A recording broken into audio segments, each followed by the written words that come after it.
Hello, everybody. Hello, hello. I wanted to come in and talk about this experience I just had in the barbershop. So if you would, please like and share this video. Type in here where you're from, what state you're in, so I'll know where everybody is. This is an amazing story. Just happened. Leaving the barbershop, and I just did this little social experiment in the barbershop. Now I want everyone to hear this. So if you would, type in your state where you at, and then if you can, share this video. I'm not going to say anything crazy. I don't, use profanity or anything like that. All right, we got 105 people on. Okay. For those of you that have been following me for years, can y'all hear me? Can everybody hear me good? All right, give me some loves or some likes and let me know you can hear me. I gotta make sure we do that first. All right, here we go. For those of you that have been following me for years know that I stay in a community where there's not a lot of black or minority conservatives and things of that nature. I've had death threats. I've had, I've lost jobs. I mean, the black community here in Chattanooga, I get a lot of flack for being a Trump supporter and being a black Republican. So it's so bad. It's been so bad that I haven't been able to go to a barbershop. My former barber actually told me I could no longer come to his barbershop because of my support for Trump and some of the things that I've said about Barack and Michelle Obama. Okay. So I haven't been able to go to a barbershop probably in over a year. So I found a barber that would actually come to my house. So I've been getting my hair cut for about a year at my house, me and my boys, because it's literally that bad in the black community where I can't go to barbershops without, people getting hostile, threatening to kill you, pulling guns and all of that stuff. All right. So today, I'm getting ready to go to my son's game. It's out of town. Tomorrow, I got a very important meeting with a donor. So I wanted to get my hair cut. I knew I couldn't be able to get my hair cut tonight by my barber. So I decided I'm going to go downtown in the heart of Chattanooga, and I'm going to a barbershop. And I'll go into the barbershop, and I actually forgot, all right, that I had this hat on, okay? So I walk in the barbershop, all black barbershop, one that I haven't been to before. I didn't know if they knew me or if I knew them. And I walk into the barbershop with this on, okay? And so as soon as I walk in, it gets totally quiet, all right? And so then I'm like, dang, I guess they know who I am. And so one of the barbers was like, hey, man, I saw you on TV. You just came back from the White House. And I was like, oh, crap. What? So he's like, and the other barber was like, huh? He's like, yeah, man, that dude famous. He was on, he'd have been to the White House and everything. So I was like, oh, okay. So then that's when I realized, I was like, oh, crap, I got this hat on. So the other barber was like, man, you know what? I feel you with that hat. I get it, man. I get it. I understand, man. People call Trump racist. Truth of the matter is, dude really working on our behalf. I'm in the barbershop like, what did I just hear? Then the other barber, is 4 barbers in there. So the other barber was like, yeah, man, I feel you too, man. Man, this stuff on TV, bro. This stuff on TV, bro, that they talking about Trump, bro. Man, we watch this TV all day as barbers.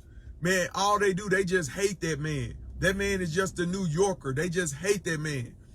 So there's 3 barbers, 3 black barbers, all of a sudden, they supporting President Trump. So I'm like, man, they ain't here playing me or something. So then the people that sitting waiting on haircuts, they start talking. And this the first time this has ever happened in my life, okay? 100% of the black men that were in this barbershop supported President Trump. They are not Republicans. They don't identify as Democrats. You have to understand this about barbers.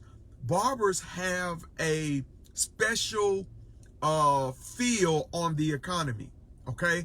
Because they know how the economy is based on cash. They still operate on cash.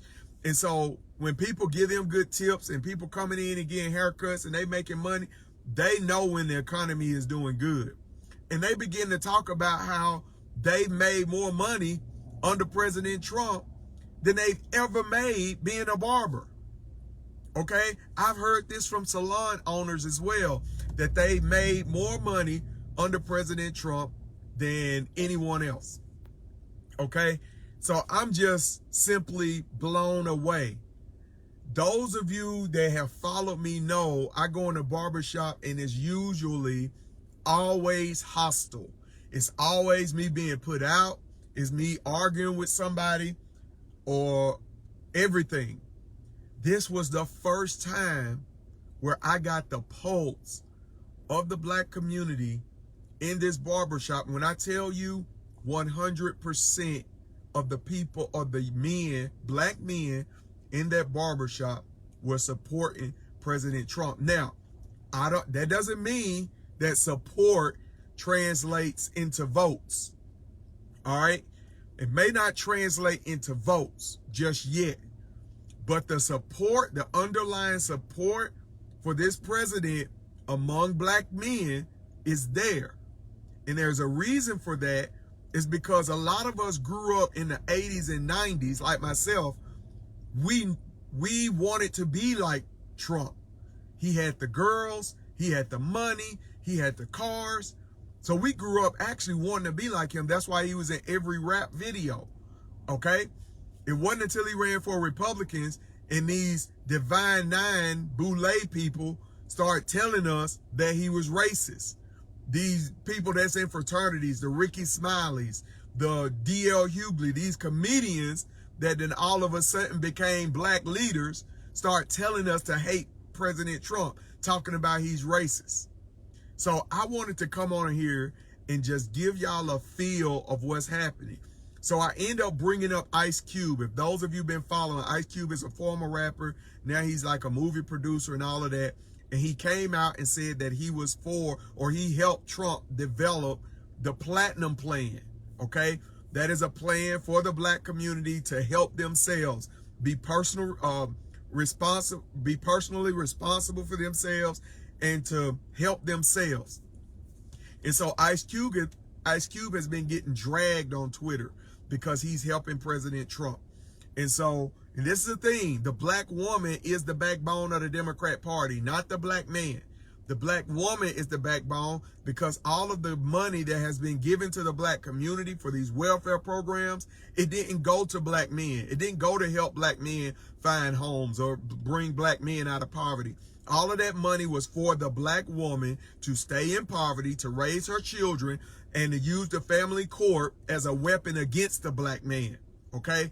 Child support and all of that stuff. That's a whole nother story. And so what we're seeing is a shift. I started to talk about Ice Cube. All of them in there agreed. I brought up the Platinum Plan. A lot of them had never heard of the Platinum Plan until Ice Cube came out yesterday and said, yes, he helped Trump develop the plan. So now that's getting around that, wow, Trump has a $500 billion platinum plan for the black community to become entrepreneurs, to get guaranteed loans, to help build up their neighborhoods. So the word is getting out, okay?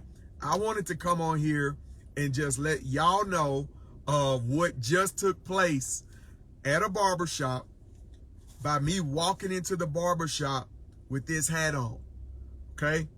There is a shift happening. It may not translate into vote in this election. That's why the Republican Party, Trump is showing the Republican Party the way to not pander to minorities.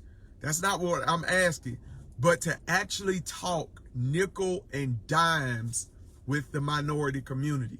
If you want to change the minority communities and you want them to vote conservative and be personally responsible and vote Republican one day, you have to talk nickel and dimes. The social issues by itself is not going to interest them. You have to show them how conservative policies impact Black economics in their Black communities, okay? So that's the path forward for the GOP, and I want to help them get there.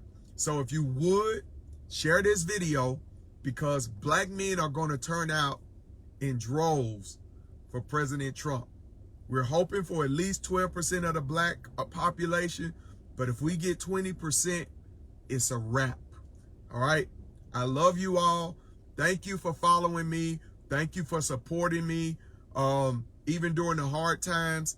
Thank you so much. I love y'all. Please like and share this video. Thank you.